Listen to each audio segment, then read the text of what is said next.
I'm pretty sure Elgato made a pretty big internal error this week. Like, I feel like that's the only explanation. They released nine products today. Like, what I'm imagining is someone emailed their boss and they're like, hey, we need to figure out when to release all these things. When do you want to do that? And the boss was like, July 15th. Like, I want to figure this out July 15th. And the first person was like, you want to drop it all on July 15th? All right. And now here we are with 9 brand new Elgato products. But their mistake is our blessing. So let's just dive into these.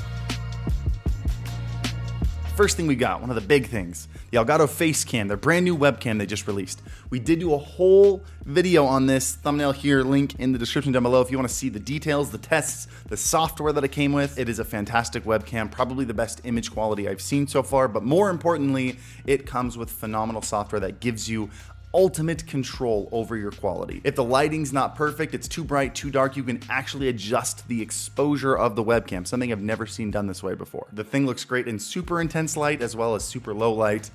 Fantastic camera, go check out that video right now. Retails for $199. Thing number 2, the Wave XLR. For me, this is the product that I'm most excited about, and I think it's gonna be the big product of the launch. Also did a full video on that, link in the description down below. Essentially, it turns any XLR mic, you can see the little XLR input there, into an Elgato Wave mic. It functions the exact same way as a Wave 3 with the microphone, headphone, and blend knob.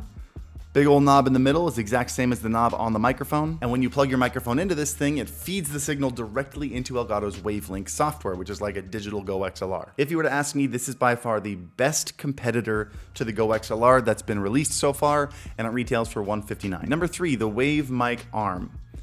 Yeah. It's a mic arm, that's what it is. It's extra tall so it reaches over the majority of most mics, very similar to the Blue Compass. And if you're one of those crazies that has your monitor up a little bit higher or maybe has an extra large monitor, it comes with a 6-inch extender as well. It's got a custom counterweight so it can work with both heavy mics as well as extra light mics like the Elgato Wave 3 that I'm using here, which is notorious for being too light for a lot of boom arms. The mic arm retails at $99. Speaking of the Wave mic, the reason I'm talking into a Wave 3 this entire video is because this video is sponsored by the Elgato Wave. Okay, it's technically sponsored by Elgato, but they wanted me to showcase the Wave 3 in this video. If you're not familiar with the Elgato Wave, the reason it's one of the most popular mics for streamers isn't just because it sounds really good, which it does, but because it's got incredible software that comes along with it. You can control your game volume, your teammate volume, your music volume, all the volumes completely separately, and even have a different mix sent to your headphones versus sent to your stream. So if your teammates are really annoying and you don't want to hear them, but your audience wants to hear them, just make some little adjustments. It's a very powerful little guy. I'll be using it throughout the entire video to give you that premium listening auditory experience. Link in the description below. Item number 4, the Wave Arm LP. Yeah, they released 2 mic arms. The LP stands for low profile and it's a completely flat mic. I'm actually using it right now. It's a flat mic arm that can go underneath your monitor for those who don't want giant mic arms going everywhere. The second, appendage?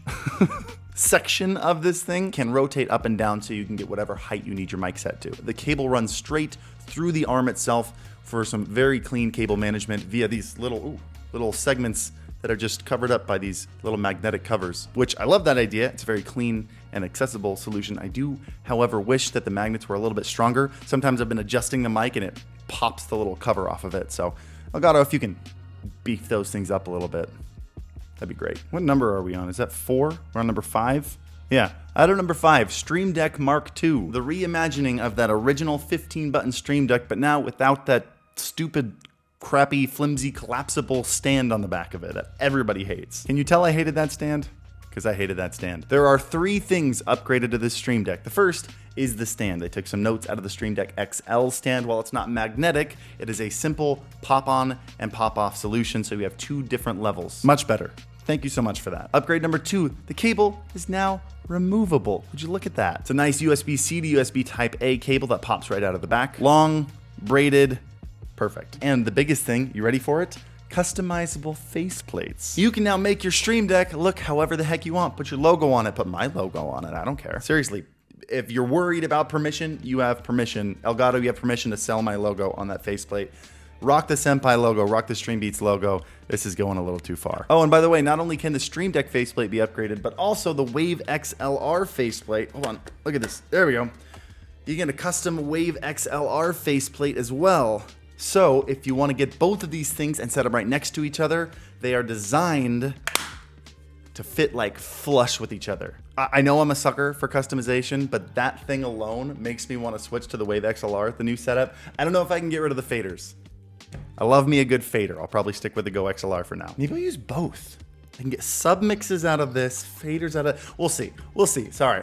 I'm getting ahead of myself. Item number 6, blue wave panels. They're like the original wave panels, but blue. Light strip extensions. You can see these are getting more and more obvious. I don't really have to describe them. They're like the original Elgato light strips, but they're extenders. I believe they extend them 2 meters. In fact, let me double check. Yep, 2 meters. Now you get those long light strips that you've always wanted. Number 8, the wall mount. It's a base for your multi-mount, but instead of clamping to your desk, it mounts to the wall. I will probably actually use a handful of those at the new setup. And number 9, the studio configurator. Elgato has made a way for you to model your own studio before you build it, right in a browser, and it's built on the Unity engine. It's totally free. You can visualize everything with 3D models before you decide to go out and spend a lot of money and build stuff. So that's pretty neat. And guys, that's it. That's everything. That is all 9 things Elgato released today. Which ones are you most excited about? Leave a comment down below. Is it one of the weird ones or is it one of the first 2 ones? Most of you guys are excited about the first 2 ones. If you have any questions, feel free to jump into my stream. I stream every Monday, Wednesday, Saturday on YouTube on my personal channel, youtube.com/HarrisHeller. A link to that in the description down below.